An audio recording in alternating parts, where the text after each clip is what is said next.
Siku ya Jumatatu, China ilianza kufanya mazoezi ya kijeshi kuzunguka kisiwa cha Taiwan, ikitumia vikosi vya angani, baharini na roketi kwa shughuli za vita, ambapo jeshi la China limesema mazoezi hayo ni kujaribu utayari wa kupigana, yani combat readiness, pia kutoa onyo kwa vikosi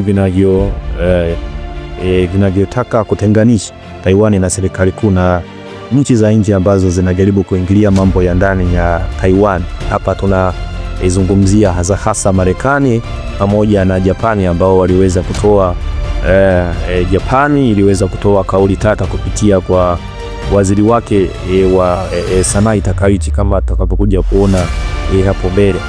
Mazoezi haya ya China kuzunguka Taiwan sio mazoezi ya mara ya kwanza, ni mazoezi ambayo ni kama mwendelezo, lakini mazoezi yameonekana kuchukua eneo kubwa zaidi ukilinganisha na mazoezi ambayo China ilishawahi kuyafanya kuzunguka hiki kisiwa cha Taiwan.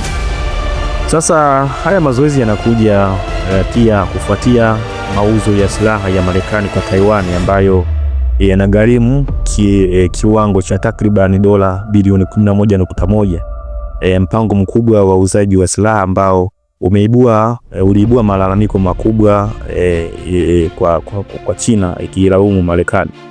Lakini pia China ilikasirishwa na kauli za waziri mkuu wa Japan Sanai Takaichi, ambaye alitoa pendekezo kwamba jeshi la Japani linaweza kuingilia kati kwa kila hali ikiwa China itavamia kisiwa hiki cha Taiwan, jambo ambalo limezidi kuongeza mvutano zaidi kati ya China pamoja na hiki kisiwa ambacho kinataka kujitenga. Sasa hatua za Marekani za kuuza silaha na kauli za Japani kupitia waziri mkuu ni hatua ambazo zinaingilia mambo ya ndani ya China na vikwazo kwa sera ya China ya kutaka Taiwan ipokee sera ya muungano wa China. Na tuangalie sasa ni kwa nini kisiwa cha Taiwan kinagombaniwa sana, au China kutaka kuunga kuwa nchi moja. Kwanza kabla ya yote ni kwamba Taiwan kimataifa inafahamika kama sehemu ya China na sio nchi huru. Ni kama vile Somaliland ambayo inafahamika kama sehemu ya Somalia, ambayo sasa hivi tunavyozungumzia kwa upande wa Somaliland, kama nilivyotoa kwenye ile video yangu ya Somaliland ile ambayo inaonyesha Israeli kuweza kuitambua Somaliland, lakini kimsingi bado ipo chini ya Somalia. Kwa ndipo ipo hivyo pia kwa upande wa Taiwan, bado ipo chini au kimataifa inatambulika kama sehemu ya China. Sasa tuangalie hizo sababu ambazo zinaipelekea China iweze kulazimisha huu muungano au mataifa mengine ya nchi kama Marekani kutaka kuingilia kati huu mgogoro ambao unaendelea, moja ya migogoro ambayo inaweza ikapelekea vita kuweza kutokea wakati wowote. Kwanza kabisa umuhimu wa Taiwan kwa pande zote mbili, kwa Marekani pamoja na China, ni kwamba katika sekta ya teknolojia, hapa tunazungumzia semiconductor, Taiwan ni kitovu cha dunia cha kutengeneza chip za kisasa, yani semiconductor, hasa kupitia kampuni yake ya Taiwan Semiconductor Manufacturing Company TSMC, ambapo Marekani inategemea sana pia hizi chip kwa ajili ya simu janja, yani smartphone, silaha pamoja na teknolojia za kijeshi. Kwa hiyo Marekani kuiunga mkono Taiwan kunasaidia Marekani kudhibiti minyororo ya usambazaji wa teknolojia, hivyo kuweza kuizuia China kuweza kuongoza katika masuala ya teknolojia duniani. Kwa hiyo Taiwan kuwa chini ya China kwanza kunazoofisha makampuni ya teknolojia ya Marekani,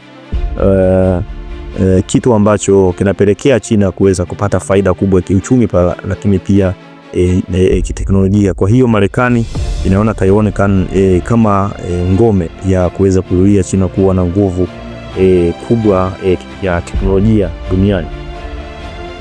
Kitu kingine ni kwamba mnyororo wa biashara duniani, Taiwan ipo katika njia muhimu ya biashara kimataifa. Kwa hiyo hapa kuna mabilioni ya dola ya bidhaa za kimataifa ambazo huwa zinapita hapa katika ile eneo la kati ya China bara pamoja na Taiwan. Katikati hapa kuna eneo ambalo bidhaa nyingi zinapita kwa njia ya meli kila mwaka, ikiwa ni pamoja pia na bidhaa za Marekani. Hivyo ni eneo ambalo ukilimiliki basi linakupa ushawishi katika biashara za kimataifa.